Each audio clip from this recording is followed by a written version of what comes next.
Hello, so welcome to the first lecture on vocabulary, where we discuss the theory of vocabulary. In the earlier lecture, we had gone through a few words, a few idioms, phrasal verbs, and foreign words, etc. So today, we'll take a look at what is called etymology. We had discussed this for a very brief instant the last time.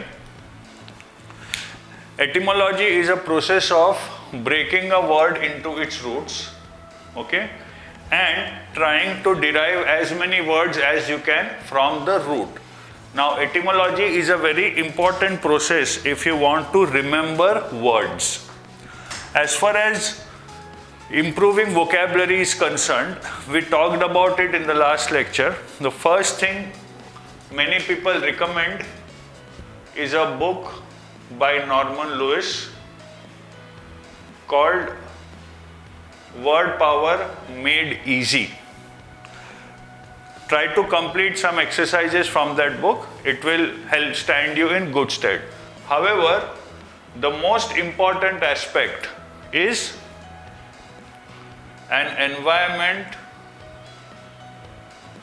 of English, an environment where English is falling on your ears constantly. English is passing from under your eye constantly. That kind of an environment is what is most important if you really want to improve your vocabulary. Now, usually there is a myth that if you know the meanings and the synonyms and antonyms of a particular word, it is enough. Nothing can be farther from the truth, because when you talk about vocabulary, the way it is tested through reading comprehension or through critical reasoning, this is just the beginning. This is not the end.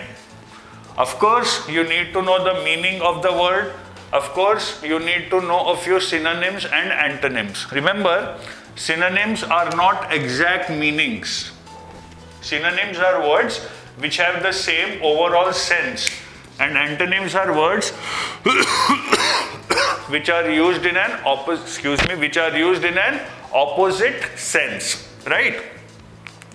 For example, if you want to express the emotion of sorrow, okay, let's not take sorrow. If you want to say that something is old, depending on what is the subject, what is it that you're talking about, and how old it actually is, right? You can have a series of words, all of which mean the same. The sense is they are old. But what is the thing and how old is it? For example,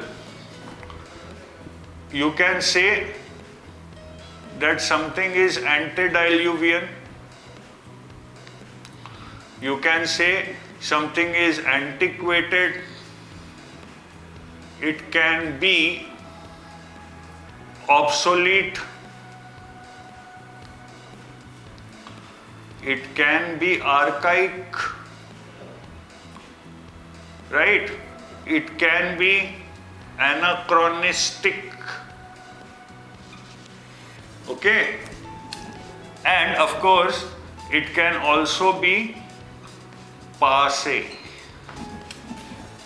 All these words indicate that the thing you are talking about is old. But each word has a very typical nuance. And the key to a good vocabulary is understanding this nuance.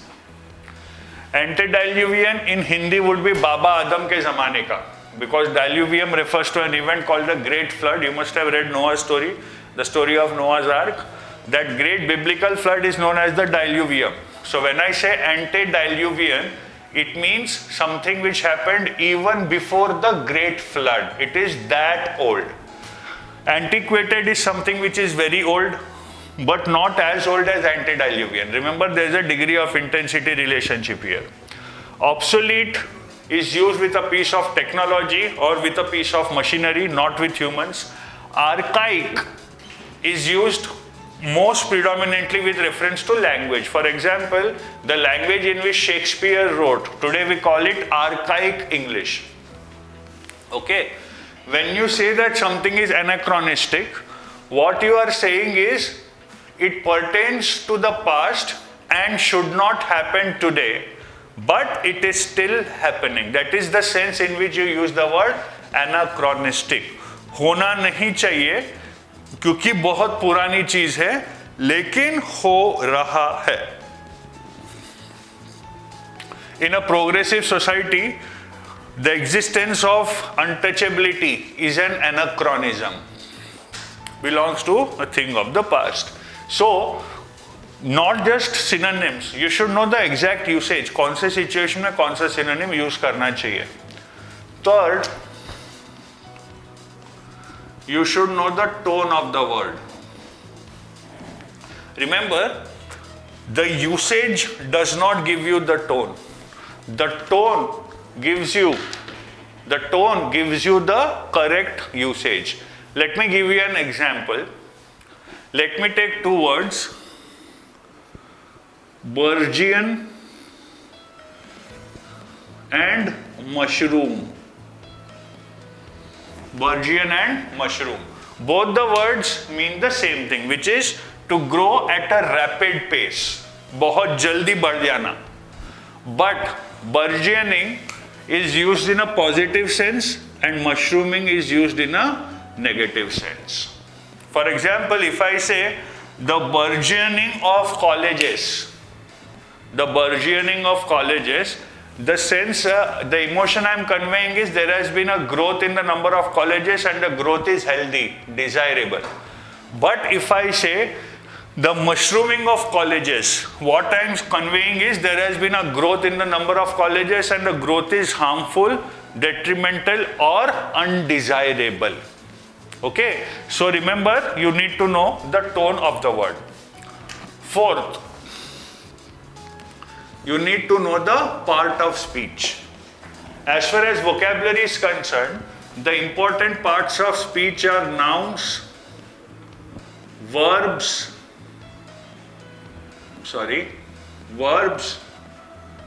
and adjectives. These are the important parts of speech. Suppose I give you a word, first of all, you should know what is the part of speech of that word.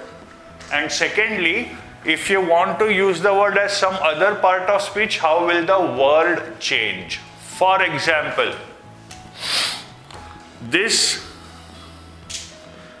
is a noun. Okay? And this is a verb. You need to practice more. Here I am using the word practice as a verb. It would be SE. You need more practice. Here I am using the word practice as a thing that you need to do. So here it will be CE because it's a noun.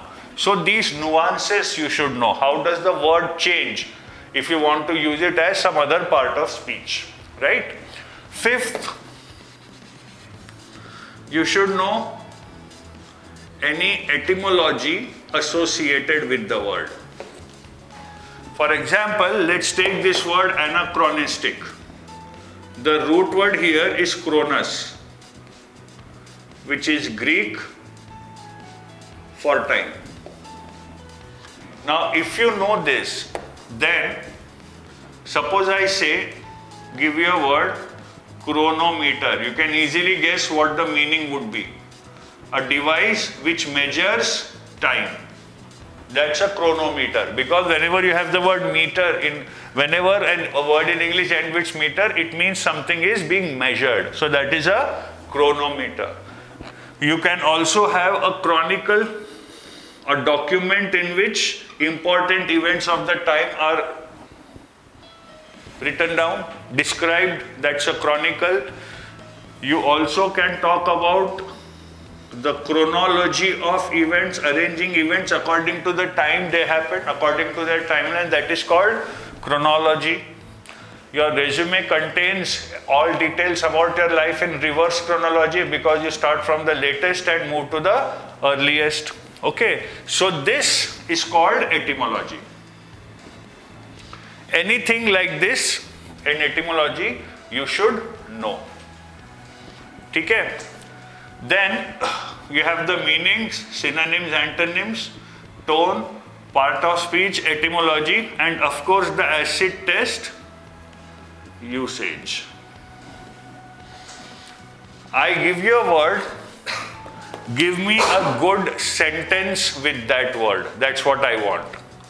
I give you a word, give me a good sentence with that word. That is when I would know that you actually know the word. One more thing, in addition to etymology, if there is any sort of GK associated with the word, you should know.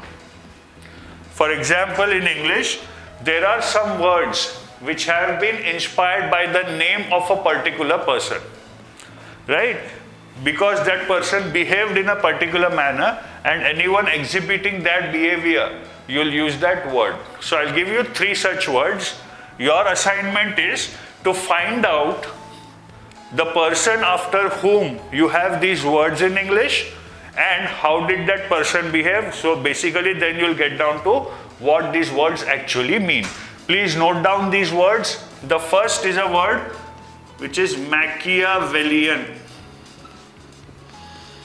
Machiavellian. Machiavellian. Find out the origin of this word. ये word के पीछे जो इंसान है वो इंसान कौन था, etcetera. The second word bowdlerise, BOWDLERISE, bowdlerise. And the third chauvinism, CHAUVINISM. Find out who is the person behind this word, और ये शब्द जो है वो किसके नाम से आया है, right? Your GK will also improve, your vocabulary also will improve.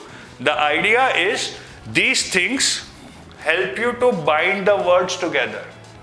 As long as words remain isolated points in your memory, you will find it very difficult to remember them. But once you use some sort of a logic to tie these words together and to bind these words together, you will find that the going is easy. Okay? So this is what vocabulary is. As far as how to improve vocabulary, well, we have already talked about this. Try to watch as many English movies as you can in English and note down the difficult words.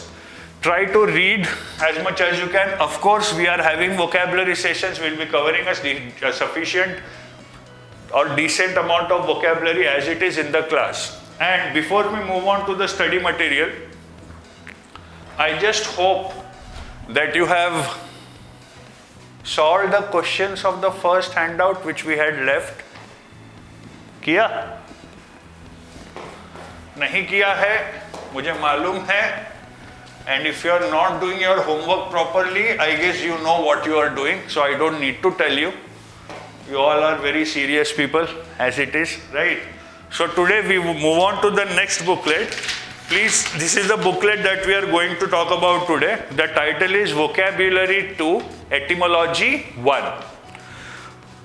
From now on, in this particular video, from this point onwards, please ensure that you are having a copy of this with you. Okay? So let's start. Question 1 to 32, the direction says identify the word which means the same as the given phrase. और 32 questions ही हैं, तो सब में आपको similar meaning ढूंढना है. आपको meaning दिया हुआ है, आपको word पता करना है. But that is not our agenda. Now if you look at the 4 options given for the first 2 questions, that is a total of 8 words, you will find something common in all these 8 words, right? And what is common is the presence of flu, F-L-U, in all these words. Flu एक बीमारी होती है, आपको पता है. Flu बीमारियों का मौसम चल रहा है, इसलिए हम वीडियो के थ्रू बात कर रहे हैं. This comes from the word fluid. And if you remember a bit of chemistry, what is fluid? Anything which flows. Right? So whenever you have a word in which flew is a part, it indicates that something is flowing. Now what is flowing? In which direction is it flowing? Based on this, you have a host of words. So let us see the first 4 words which can be the most confusing. Affluent, affluence, affluence, and affluent. Please make proper notes while viewing this lecture. They are very important, right?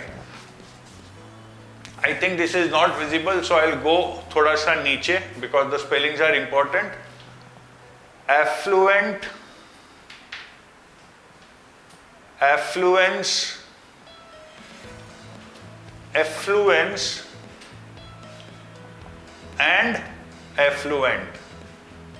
I hope the spellings are clear, right? Now please remember, where in the vocab sessions, try to make detailed notes, okay? Otherwise you will forget them more easily than you are hearing them.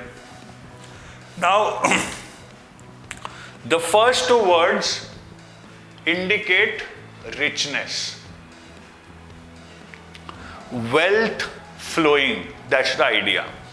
The difference between these 2 words is that this is an adjective and this is a noun. For example, the coronavirus does not make a distinction between affluent societies and non-affluent societies. The coronavirus does not, Europe is now become the hotbed of coronavirus. So the coronavirus does not distinguish between affluent and non-affluent societies. मतलब सबको होता है. It does not distinguish between the rich and the non-rich, the rich and the poor. Due to the Greek debt crisis and Brexit, the affluence of the European nations is under a cloud. Here I have used it as a noun. So remember, affluent is the adjective, affluence is the noun. Affluence is a general word which means flowing towards the outside.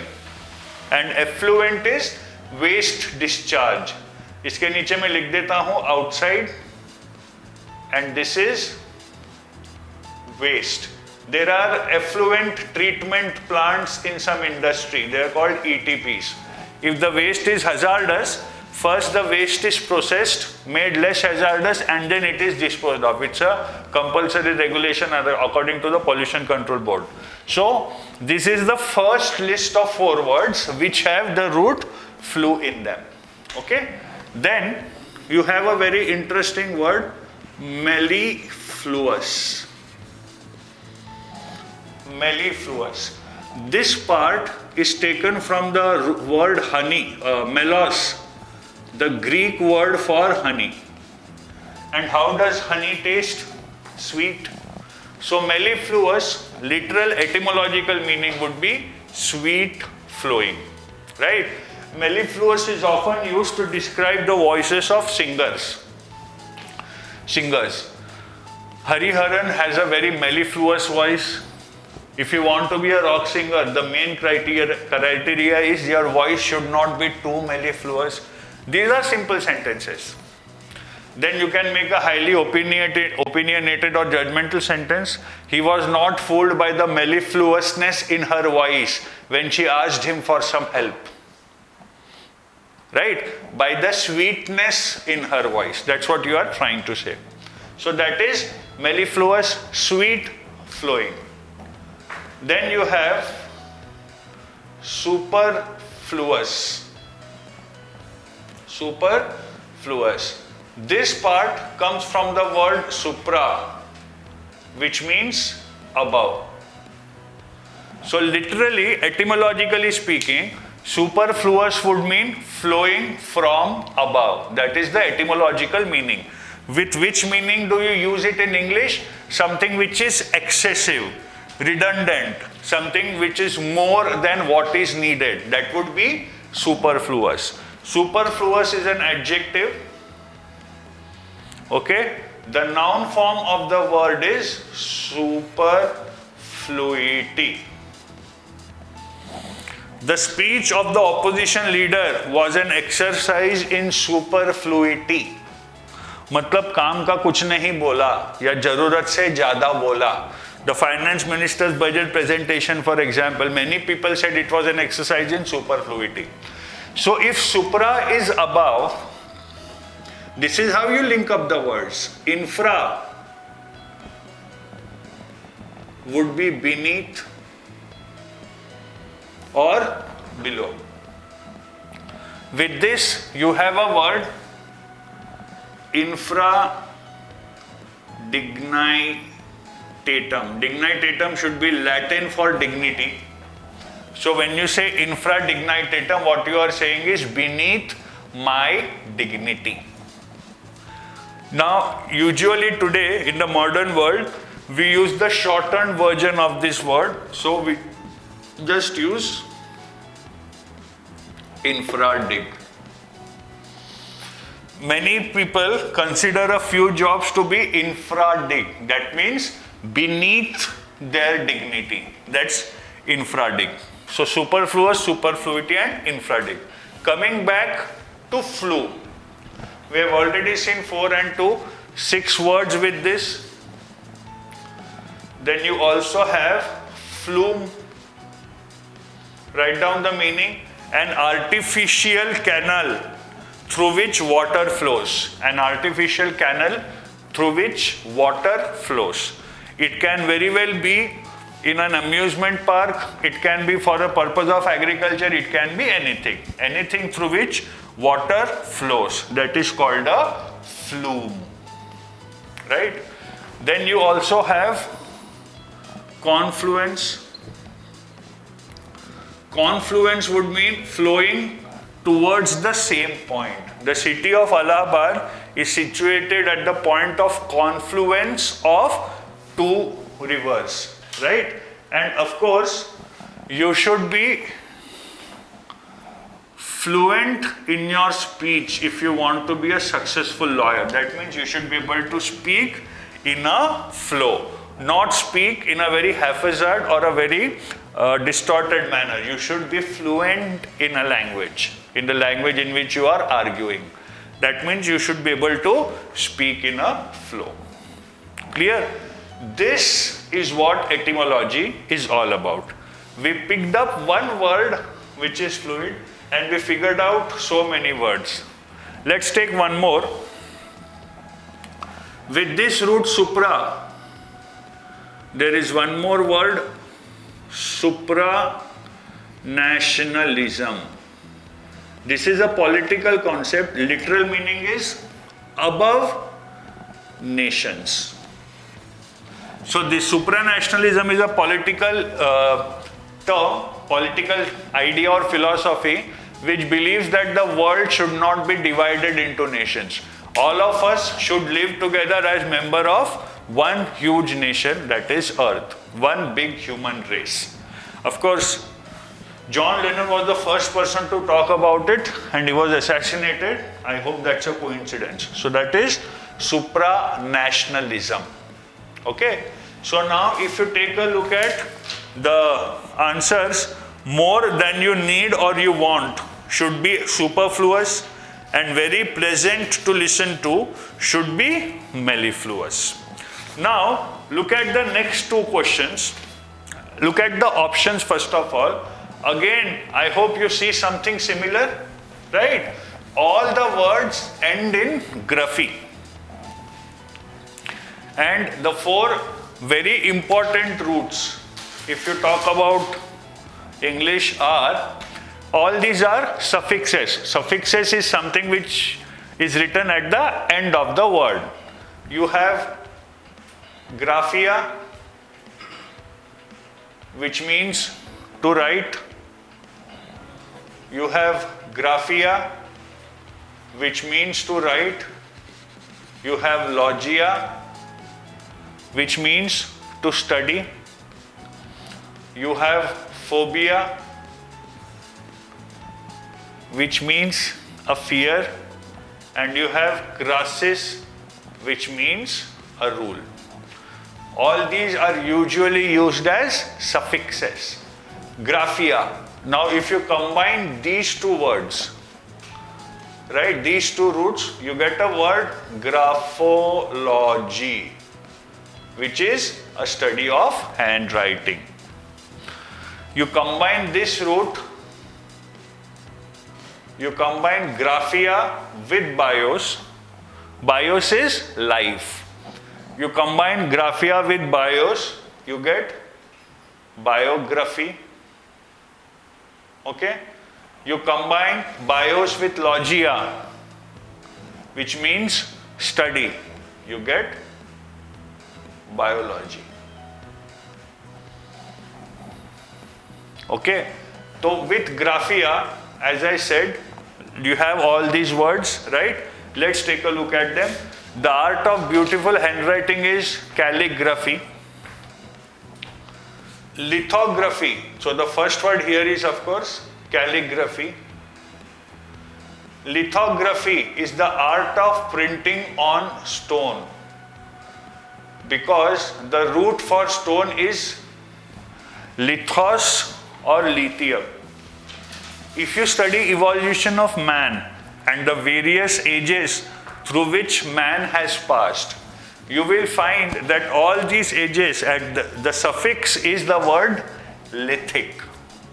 What does it mean? For example, you say Paleolithic, Mesolithic, Lithic, Neolithic, right? And Chalcolithic. Why are all these words ending with lithic? Because the basis of classification is the type of tools that were made. The more primitive the tools that are found in excavation, the earlier that society is. That is why lithic, because earlier the main element which was used to make tools was stone. Tools were made of stone. New Stone Age. This is also called the New Stone Age. Neo is new, lithic is stone. This is known as the Copper Stone Age, Chalcolithic. Similarly, you have a word monolithic. Monolithic is that which is made out of a single piece of rock. For example, the temples at Ajanta and Ellora are classic examples of monolithic structure. There is this misconception that monolithic means huge. No. That is megalith. Monolith is a single stone. If you watch this movie, 2001, A Space Odyssey, you will find that a monolith appears in the movie at regular intervals, and there have been websites which have been dedicated to discussing what that monolith represents. Don't watch this one, it's a very abstruse movie. If you found Interstellar tough, okay, you'll find this incomprehensible, because Interstellar in a way tries to explain this movie. So this is the intellectual man's Interstellar. Interstellar is the common man's 2001 A Space Odyssey. But I'm digressing. I'm so sorry. We'll come to that word later. So, lithography. Similarly, you have a biography, writing about somebody's life, and you have autobiography, when you write about your own life. That is autobiography. Then, what on earth is a hagiography, one might ask? This goes back to the medieval times, when the emperors used to appoint a court historian. He was paid wages by the emperor himself, and this court historian was given the job of writing about the life of an emperor. Right? And his wages were paid for by the emperor. So do you think he would do an impartial job? No. So these are called hagiographies because these just contain the praise of the emperor, did not contain any critique of the emperor. So these were called hagiographies. Then you have something called as an epigraph. Epigraph is the art of writing on stone. If you remember, in ancient times you have read your history, all the dictats of the emperor, for example, Emperor Ashoka, they were epigraphs, writing on a rock. They are also called stone edicts, by the way. And you have another word starting with epi, it's called an epitaph, that which is written on the tomb, that is called an epitaph. So now let's look at these words. The art of making beautiful handwriting is calligraphy. We are on question 3, by the way. Then you also have cartography. Cartography is the act of making maps. The art of making maps. Amerigo Vespucci is widely considered to be one of the world's famous explorers and original cartographer.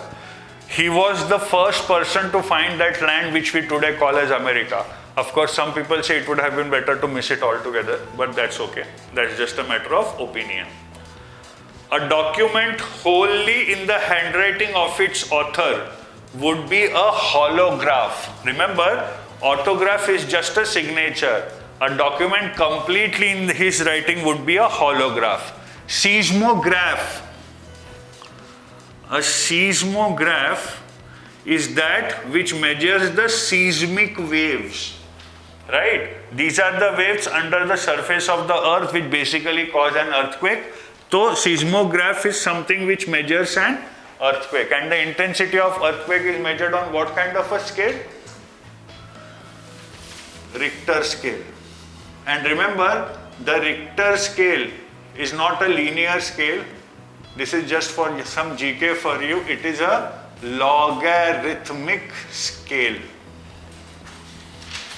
So an earthquake of intensity 7 is 10 times more intense than an earthquake of intensity 6. Please remember that, because the Richter scale is a logarithmic scale, not a linear scale. Right? Now, again, please go through questions 5 and 6. You will find something common in them, in all the options. You find something common?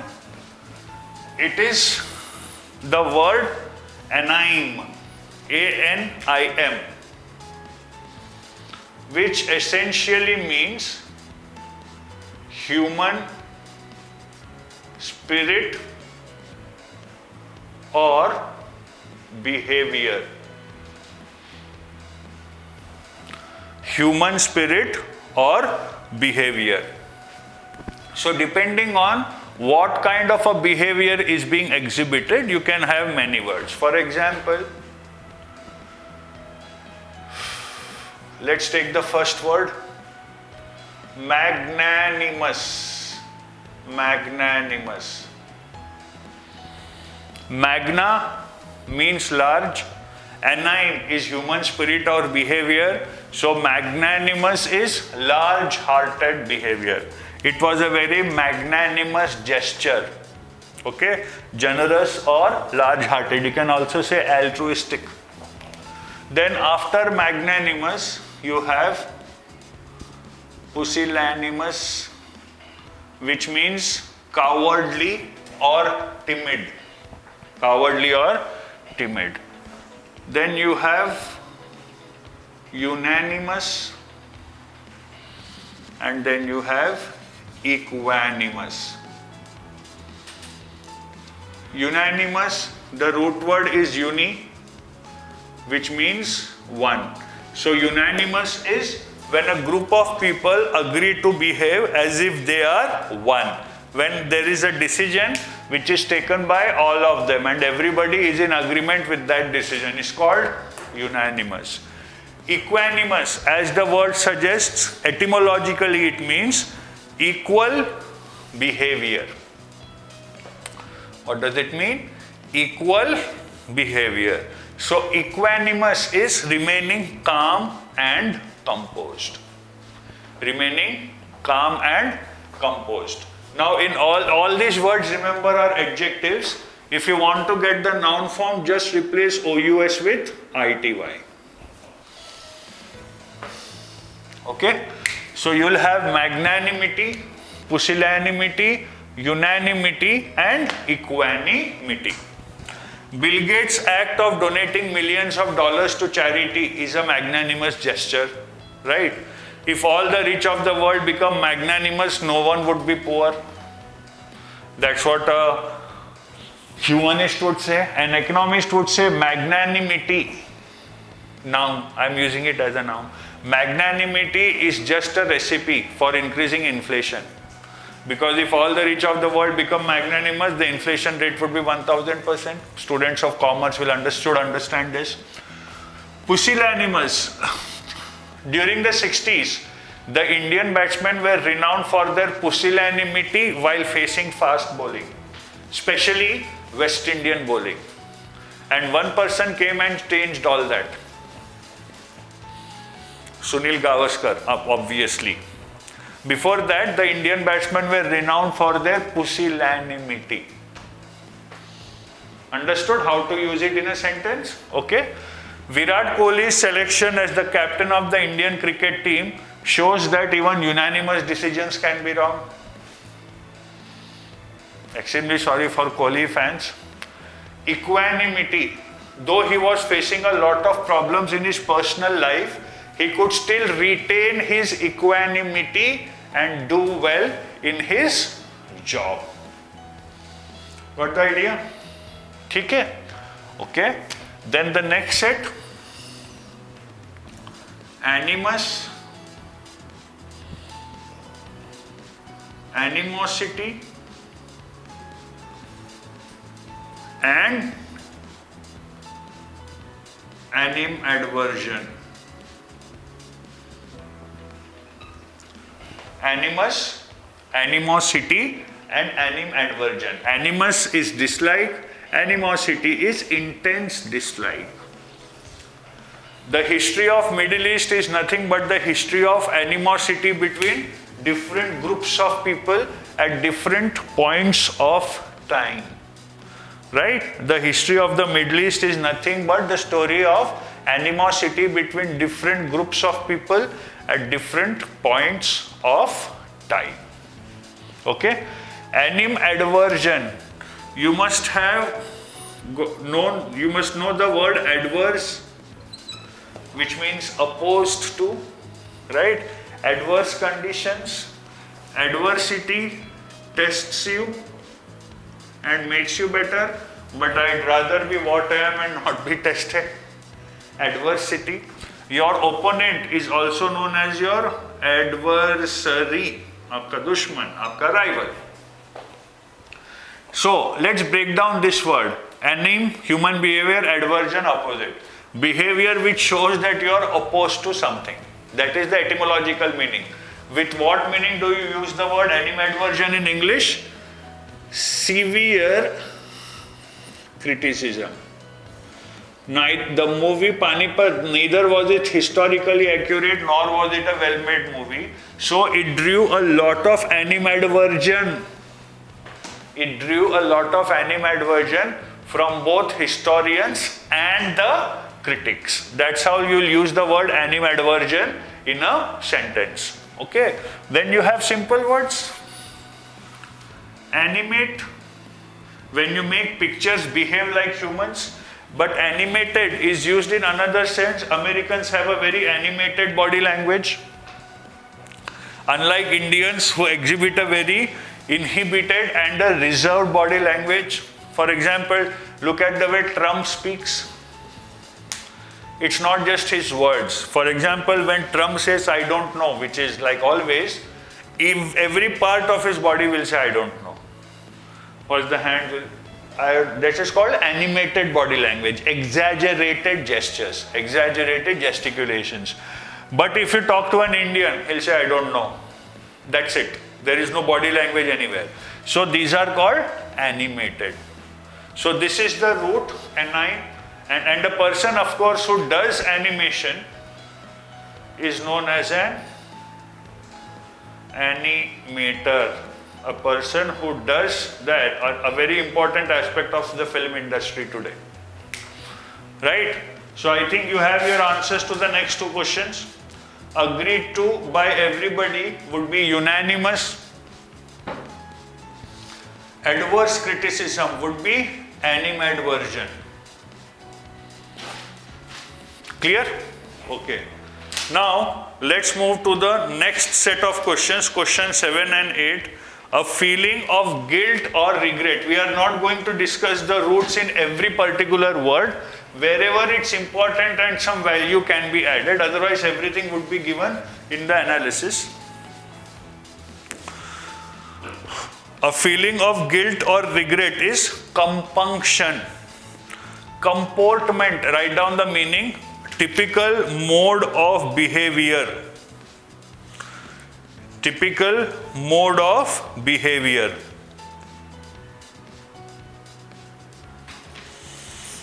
Commutation, it should be C-O-M-M-U-T-A-T-I-O-N.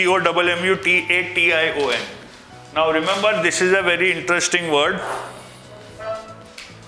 When you say commute, it carries two different meanings. Okay? One is to pardon, and the other is to travel. How do you plan to commute to your place of work? How do you plan to commute to your place of work? That is one way. The criminal has applied to the president. The criminal who was given the death penalty has applied to the president for commutation of the sentence. That would be a reduction in the overall sentence that has been given to him. That is commutation of sentence. So commutation can mean both. These are called homonyms, by the way. Compunction is a feeling of complication. You all know what it is. The act of helping to commit a crime or do wrong in some way is complicity. Complicity. Option D is your answer.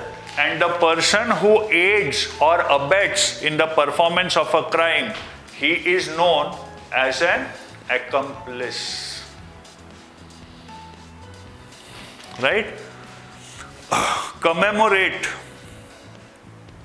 Commemorate is basically in remembrance. You do something to remember something. For example, the Urdu Society organized a mushaira to commemorate the 225th birth anniversary of Mirza Ghalib. To commemorate, in memory of, to remember, in remember. Commotion is a lot of disturbance, a lot of sound, or a lot of noise. That is called commotion. For example, the coronavirus, COVID-19, has caused a lot of commotion in the stock markets. A lot of commotion in the stock markets would mean a lot of upheaval or a lot of disturbance in the stock markets. Okay? That is commotion. Relating to marriage or to a married couple is conjugal. Some people had thrown up the question that if people under NRC are sent to those places, will they have any conjugal rights? That means marital rights. Right? Concatenate is to join. Remember, C-O-N would be same or similar. Converge, convex, conclave, congregation, a very important word. Congregation. Greg, I'll write it thoda niche so that it's visible, the spelling is visible. Congregation. Greg is a group of people Con is same or similar. So congregation, people who have gathered with the same objective or a uniform group of people. The word congregation is usually used for a religious, usually used, I am not saying it's exclusively used or it's only used for, usually used to denote a religious gathering, that is a congregation. Now actually if you think of this, you can have some more words with Greg. You can have aggregate,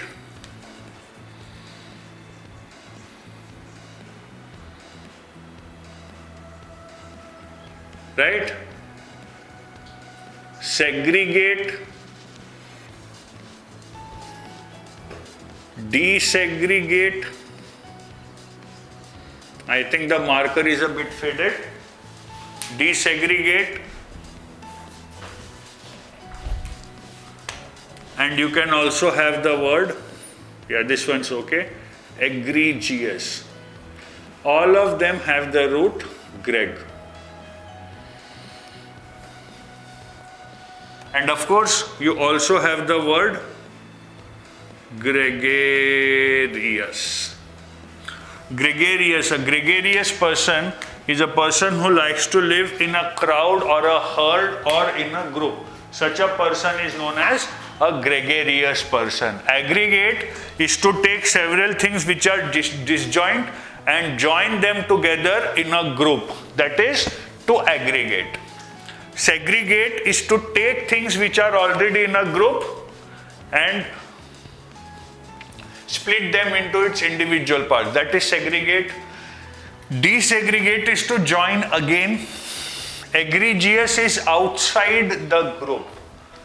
Egregious, E, outside. Greg, group. Egregious, outside the group. Now remember,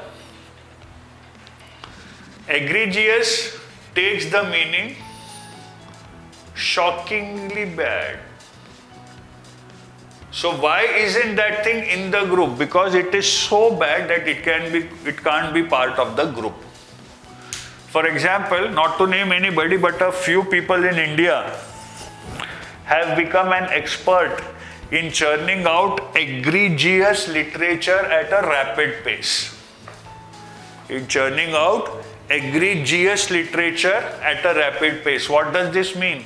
Though it is a novel, it is so bad that it cannot be classified as literature. That is egregious. So with con, in addition to the words which are given here, this is one more word. Now since that is about marriage, the root for marriage is gametos. Right? Now with the word, I hope you are getting कि etymology किसको बोलते हैं. बहुत intense exercise होती है ये. You'll have to concentrate obviously. Gametos, you have monogamy, right? You have bigamy, you have polygamy, a man who has one wife at a given point of time, two wives, many wives. Polygamy, अभी recently बहुत सारा discussion में भी था India में due to the triple talaq and the law which was brought against the triple talaq. And then remember, we had written down a root called phobia, right? Which means fear. Okay. So you also have a word, gametophobia. Gametophobia, which means a fear of marriages. Okay. Then you have a philogamist. A philogamist is a person who loves the idea of marriages. For example, Ross Geller, if you have seen the series Friends. And of course, for a philogamist, you always have a misogamist. Misogamist is a person who hates marriages. तो ये अनंत है. Vocabulary एक अतः सागर है. It's an ocean. You can start anywhere and you can end anywhere. हम कहां से कहां चले गए देखा आप? Anyway. Come back to the booklet. So conclave is a gathering. Basically India Today का होता है conclave. Concomitant, happening at the same time, something like synchronous. Concomitant to the rise and fall. The rise or fall of the Indian economy is concomitant to the rise and the fall in the entrepreneurial spirit of the youth, for example. Concatenate is to join together. Concatenate, remember, any word ending in ate, default setting is it's a verb. Okay, so concatenate is the verb. Concatenation is the noun form. Suitable or appropriate is congenial. Now again, contingent has two different meanings, right? First is to be dependent on something. Whether you succeed in the exams or not is contingent upon how much you study, right? The Indian contingent managed to win a few medals in the 2016 Olympics. The Indian contingent managed to win a few medals in the 2016 Olympics. तो contingent के दो meaning होते हैं, conditional और a group of people, a team, essentially sports people, all of them, that is contingent. Moving on, conflate, option 4. Write down the meaning. To confuse by mixing two different things. To confuse an issue by mixing two unrelated or two different things. And conjecture is to conclude based on incomplete information. To arrive at a conclusion based on incomplete information. In India, in the past 5 years, all the elections have proved that opinion polls and exit polls are nothing but an exercise in surmise and conjecture. That means to draw improper summaries and to draw conclusions based on incomplete data. That is conjecture. Not showing enough care or attention is remiss. Remiss is basically negligence. Admissible, permissible are simple words. We won't go into the meanings. Write down the meaning of the word missive. A letter containing a series of complaints. The members of the parliament sent a missive to the minister, for example. Okay? It's like a letter which contains a lot of points and a lot of questions which people need to ask. बस V हटा के L लगा दीजिए. तो missile जो काम करता है फिजिकली, मिसिव वो काम करता है metaphorically. To cancel or free someone from a punishment or a debt is to remit. Transmit is to move. Option A, transmit. Option 1 of question 12. Transmit is to move somebody from one place to the other. Permit is to allow. Emit is to throw out, to give out. And remit. Remember, these are verbs. For the noun forms, you just take out the last T and add double S I-O-N. So you have transmission, right? Permission, remission, and emission. To cancel or free someone from a punishment or a debt would be to remit. Question 13 and 14, a very important word, placid, which basically means calm. Okay इससे बहुत सारे words हैं, जैसे Placid तो अपने आप में एक वर्ड है which means calm. Lake placid की तो पूरी सीरीज है. You have placable, that which can be made to calm down, जिसको आप शांत कर सकते हैं. mollifiable or something which can be appeased. You also have implacable, cannot be appeased, जिसको सांत्वना नहीं दी जा सकती. I'm sorry, the handwriting is coming out all wrong. Implacable. He plunged into implacable grief. He plunged into implacable grief when he learned that Shah Rukh Khan has not signed any new movie because he was a Shah Rukh Khan fan. That is implacable. Then the verb form of this word is placate. किसी को शांत करना. And then you have a very interesting word, placebo.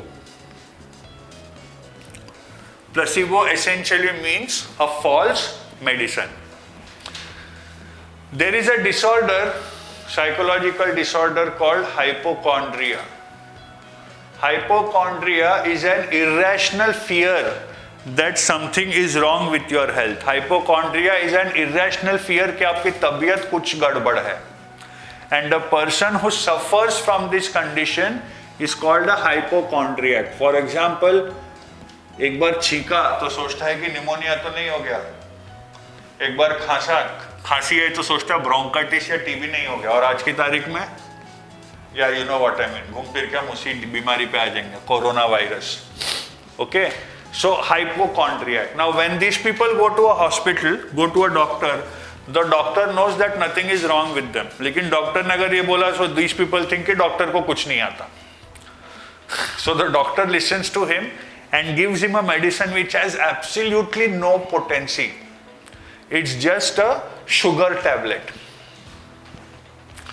But the patient, just because the doctor has heard him out, the doctor has taken him seriously, given him a medicine, and he takes the medicine.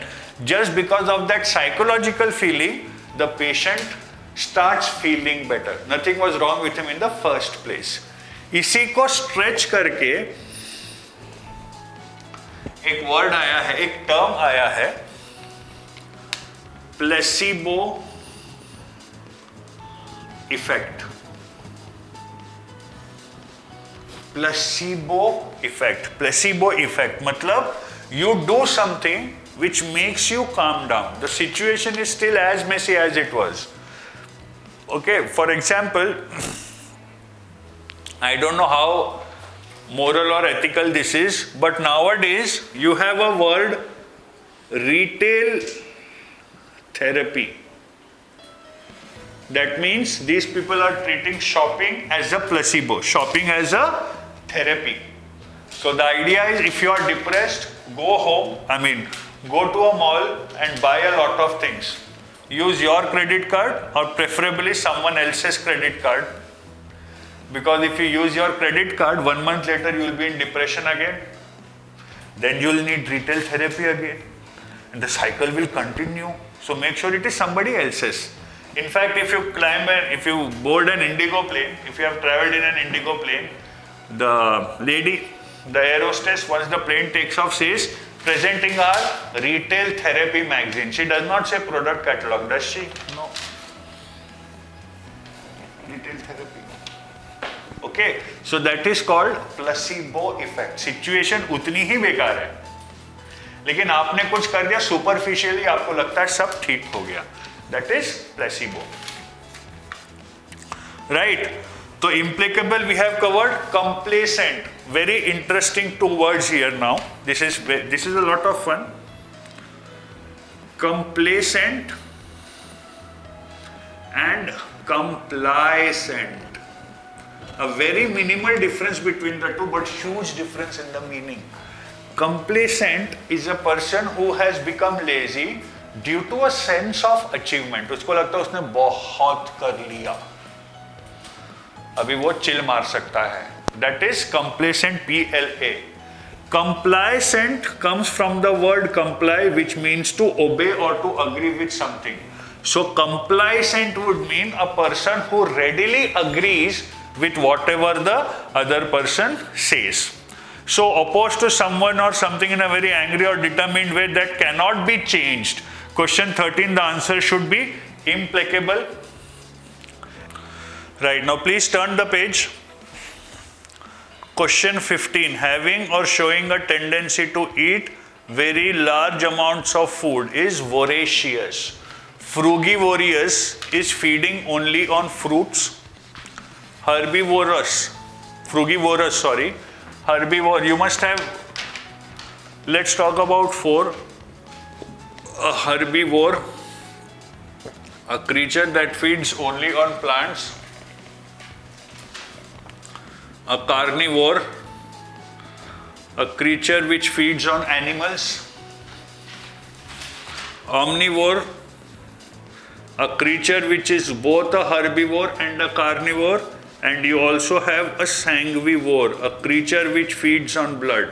Because sangui, the root means blood.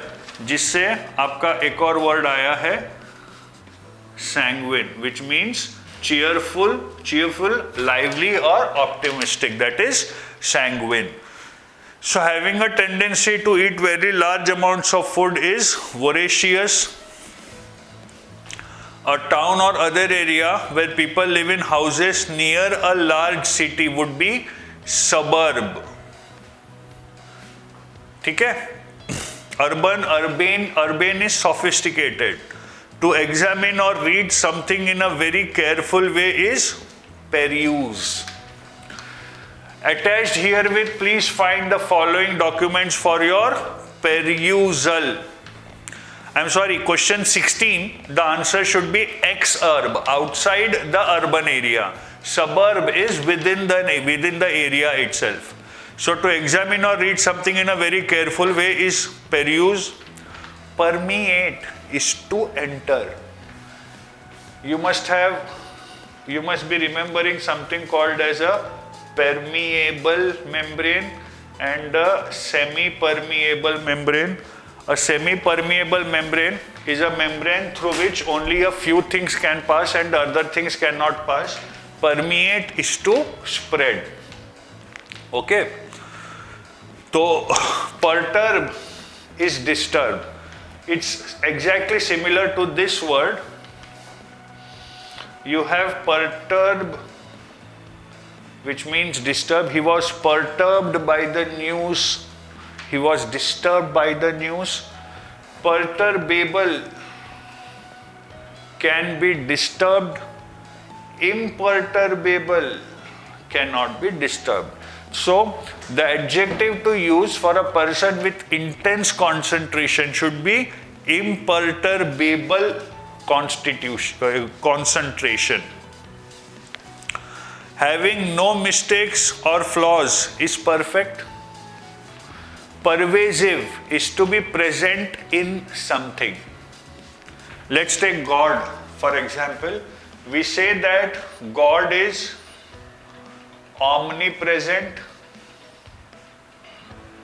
which means present everywhere. We say God is omniscient, has all the knowledge. We say God is omnipotent, having all the powers. And we also say that God is all pervasive. Okay, so omnipresent is present everywhere, all pervasive is present in everything. For omnipresent, you have a very interesting word, again no longer used, which is ubiquitous.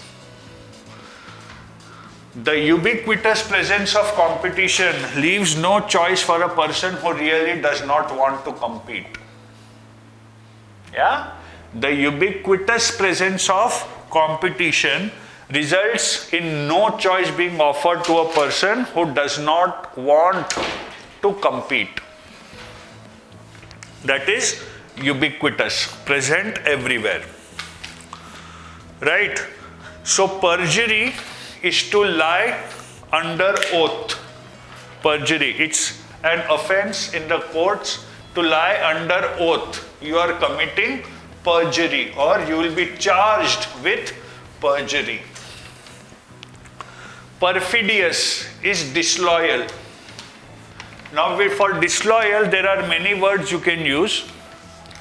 First is perfidious, okay, disloyal, deserter, turncoat, okay, renegade.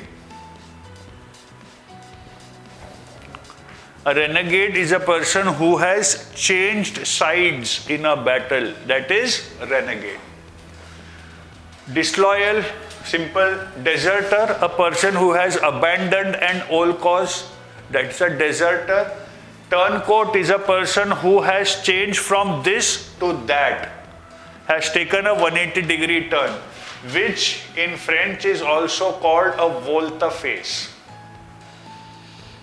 A volte-face is a complete change of stand. Then there is an interesting word, apostate. Apostate is used for a person who has deserted his religion. Specifically, the person is called apostate.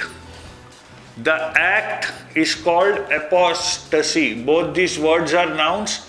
This is the practice, this is the person, and the verb form of this word is apostatize. Apostatize. A brilliant movie based on this concept, a movie called Silence by Martin Scorsese. It's there on Netflix. Get the time, please watch it. So having no mistakes or flaws is perfect. To spread through all parts of something is pervade. To spread through all parts of something. Perforated or dotted, perspire is sweat. An area where privately only owned boats are kept is called a marina. Maritime is related to the sea. For example, India and Sri Lanka have a maritime boundary. That means they have a boundary in the Indian Ocean. They have a maritime boundary.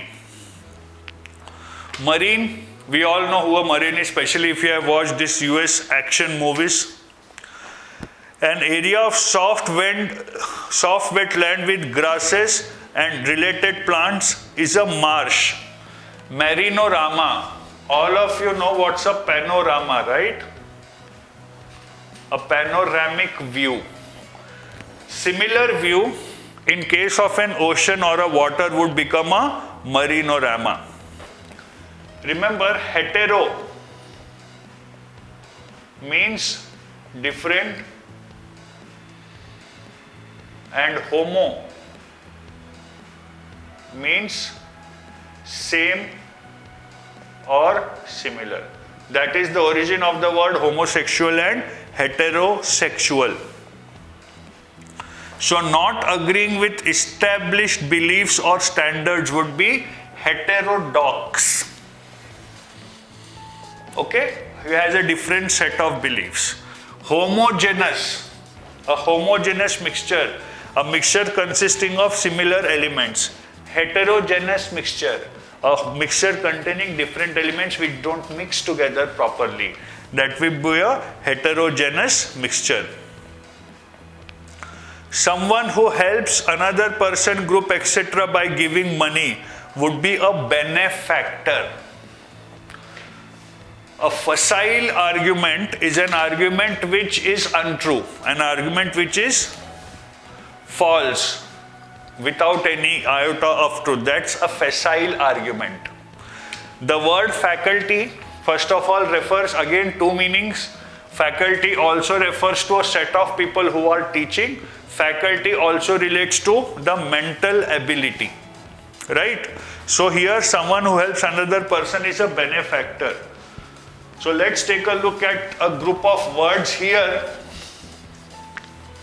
Let's begin with a very simple word, which is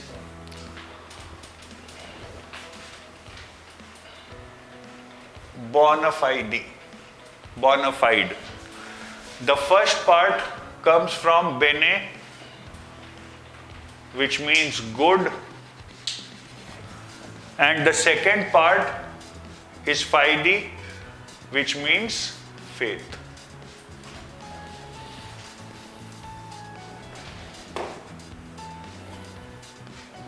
Fide, which means faith. Right? So bona fide would mean in good faith. But with fide itself, you have some crucial words. For example, infidelity, being disloyal in a marriage or a relationship. Fidelity, being faithful or loyal in a relationship. और यही से वो word भी आता है confidence, having faith on yourself. Right? The exact opposite of bene is malus, which means bad. So for you have a bona fide, you have malafide also. Okay? Benefactor, a person who wants good for you. You have malefactor as the exact opposite. Beneficent, beneficent, something which benefits you. The exact opposite is maleficent, something which harms you. A benign tumor, a tumor which is harmless, at the same time a malignant tumor. A tumor which is growing rapidly is harmful and is cancerous. That would be a malignant tumor. Similarly, you also have benediction. We talked about this, I think, in the earlier lecture. Benediction, a blessing, and you also have a malediction, which is a curse. Got the idea? ठीक है? तो ऐसे words बने, exact opposite malleus. ये तो एक set हो गया. कितने वर्ड्स हैं सेट में? 1 2 3 4 5 और 5 10. ऐसे बहुत सारे वर्ड्स हैं या टर्म्स हैं जो बेने से शुरू होते हैं, उनका एग्जैक्ट मैलस वाला ऑपोजिट नहीं है. ऐसे बहुत सारे वर्ड्स हैं जो मैलस से शुरू होते हैं, उनको ऑपोजिट बेने वाला वर्ड नहीं है. For example, malice, which means ill will, but I forgot one word here. Age is catching up. Benevolent, generous or large-hearted. Malevolent, the exact opposite. So you have malice, malicious, right? With bene, you have a host of words beginning with bon. Bene, bon voyage, bon appetit, which means have a happy meal. Right? Bon vivant, which means a lover of a good life. We saw this the last time. Right? तो ऐसे बहुत सारे words, bon moth, a good word. तो ऐसे बहुत सारे बने हैं, as I was saying, जिसका malice का opposite नहीं है. A way of behaving or appearing that gives other people a false idea would be a facade. To put up a facade. To put up a facade would mean to show something which is false. It's actually not true. You put a cover, you put a mask. That is facade. Faction is a part of something. A faction within the party is not within a particular political party. A faction within a particular political party is not happy with its top leadership.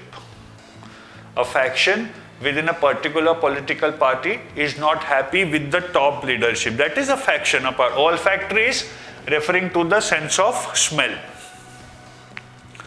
An imaginary person that represents a thing or an idea. An imaginary person represents a thing or an idea. By elimination, you have only personification as the answer. Superficial is something which is just on the surface. Superficial, just on the surface, सतही जिसको बोलते हैं. Personification is a figure of speech, which talked about it again the last time. Something which is inanimate or non-living, giving it the physical characteristics of a person. That is personification. Proficient, remember सब में proficient would be extremely skilled and expert at something. Ratification is to approve something. In the US there is this law where the president, or in India also, when the president promulgates an ordinance, it has to be ratified by a certain majority in the Lok Sabha. So ratification would be to give post hoc approval to something. To give an approval to something after that thing has already been implemented. That is ratification. To pay money from a fund that has been created for a special purpose is disburse. Even after a long wait, the loan was not disbursed before 31st of March. That means it was not ultimately released. Why not reimburse? Because reimburse is to compensate somebody after the expenditure has been done. Bursar is just a purse in which money is kept, nothing important here. A form of government in which a country is ruled by religious leaders should be a theocracy. So let's have some more fun with words. I hope all of you are having some fun, right? And I hope you are concentrating, and I hope you are making proper notes also. Okay? So, when you talk about God and religion, which is very often nowadays, the root word is theos, right? Which means God or religion. So you have many words in English where some form of theos is a part of the word. Let's take up some simple words first of all. A theist. A theist is a person who believes in God. Atheist. So you can have a syllogism question here. All communists are atheist. Atheist is a person who does not believe in God. The similarity between the two of them is that we both are very sure about their opinion. This person is very sure that God exists. This person is very sure that God does not exist. In between the two, you have another category, agnostic. Agnostic is a person who's skeptical about the existence of God. He says, sorry boss, I cannot tell you with any amount of definitiveness whether God exists or not. This word, remember, comes from the word gnosis, which means divine revelation. The word of God. That is the meaning of the word gnosis. Just a sec. Yeah. Theist and atheist. So you have theology. Study of God or religion. That is theology. Then you have a theocracy. The second part comes from crasis or crustus, which means rule. Rule matlab reign wala rule, not niyam wala rule. So theocracy. When a country is governed according to the laws of a religion, it would be called a theocracy. Similarly, you have a word monotheism. The belief that there is only one God. That is monotheism. Can you tell me major monotheistic religions of the world? You have Judaism, the religion of the Jews. There is Christianity, and you have Islam. Okay? That is monotheism. Polytheism is the belief that there are many gods. Believe that there are many gods. These are the words with theos, but since we are on religion, we have already discussed the word apostate and apostasy. There is one more word, proselytize. This is also related to religion only, proselytize. Proselytize is a verb which means to forcibly convert a person of one religion to the other.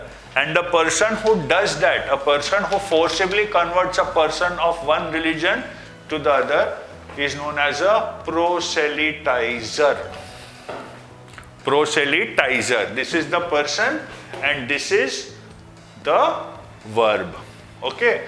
So when it comes to religions, please remember the words. By the way, just some GK. The holy book of these people is called the Bible. The holy book of this religion is called, very good, Quran. The holy book of this religion is called, nahi pata na? Exactly, that's why these people are so angry. Nobody knows much about them. It's called the Torah.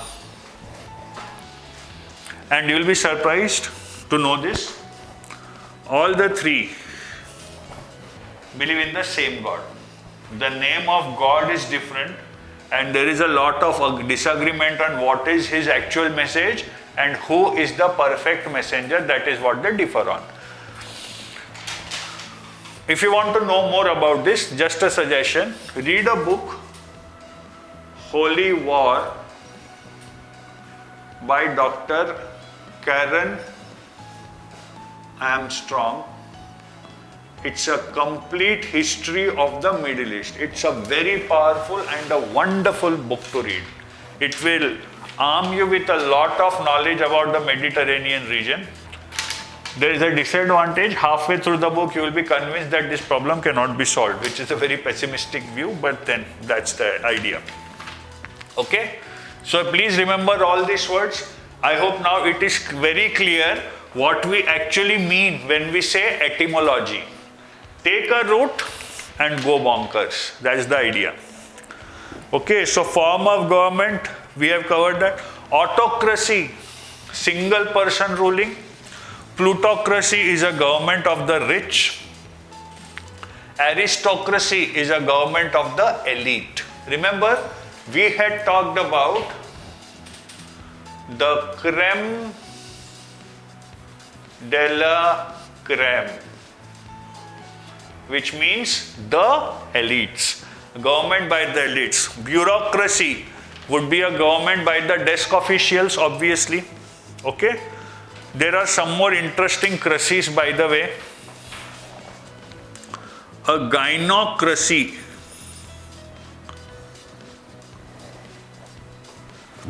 is a rule by women. The root gyno stands for women. Therefore, you have a philogynist, a person who loves women, and then you have what Donald Trump has been called, a misogynist, a person who hates women. So gynocracy is a government by the women. Similarly, you have a gerontocracy. Gerontocracy is a government by the old people, the senior citizens. Okay? That is gerontocracy. Then you have kakistocracy, a government consisting of criminals, the worst possible citizens of a nation. That is called kakistocracy. The root demos stands for people. Okay? Hence the word democracy, a rule by the people, where people are the source of power. Theocracy, religion is the source of power. Autocracy, a single person is the source of power. Gynocracy, women are the source of power, and so on. So that is why this is called a democracy. We live in a democratic country. That's the theory at least. One who practices social equality should be a democrat because all people are equal. Bureaucrat is a desk official. Technocrat is a person who's very good at technology. Easily taught, led or controlled should be docile. Okay, so there's no place, so I'll have to erase this once again. I hope your avarice for words is being satisfied today. What is the meaning of avarice? Avarice means greed. So I hope your greed for words has been satisfied today. Now a dogma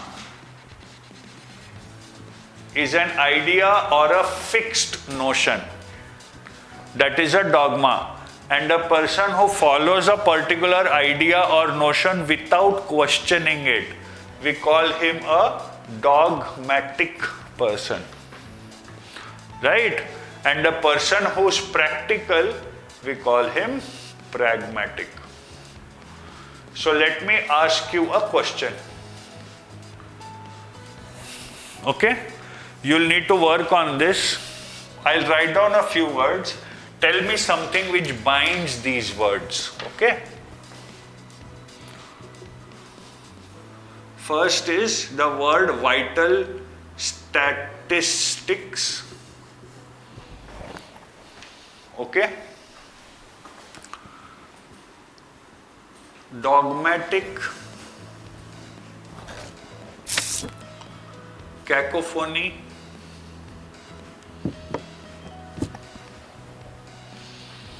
and impediment.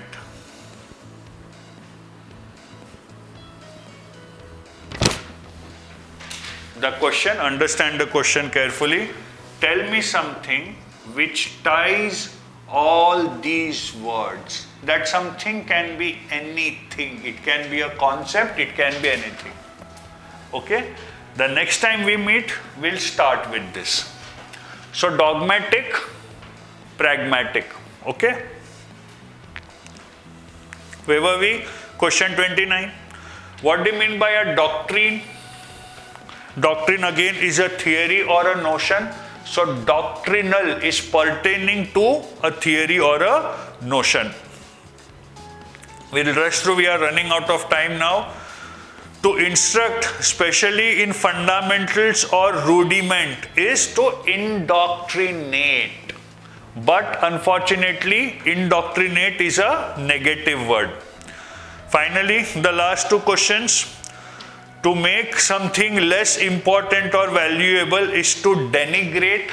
Degenerate is to the opposite of generation. Degenerate is to be deprived, lose your morals, etc. Degeneration X, right? Degenerates is basically used for a person who has absolutely no morals. And produced, living or existing naturally is indigenous. Remember, ingenious, which means wicked, cunning or diplomatic. Ingenuous is the exact opposite, frank, naive or straightforward. And then you have indigenous, which means native. Okay? So, that's about it. Please revise all these words very carefully. And remember, we have talked about a few things which you should do in order to improve your vocabulary. Remember, it's going to take some effort, and you need to keep doing it regularly again and again and again and again, and you need to be extremely patient to actually improve your vocabulary. Okay? Thank you very much. Take care.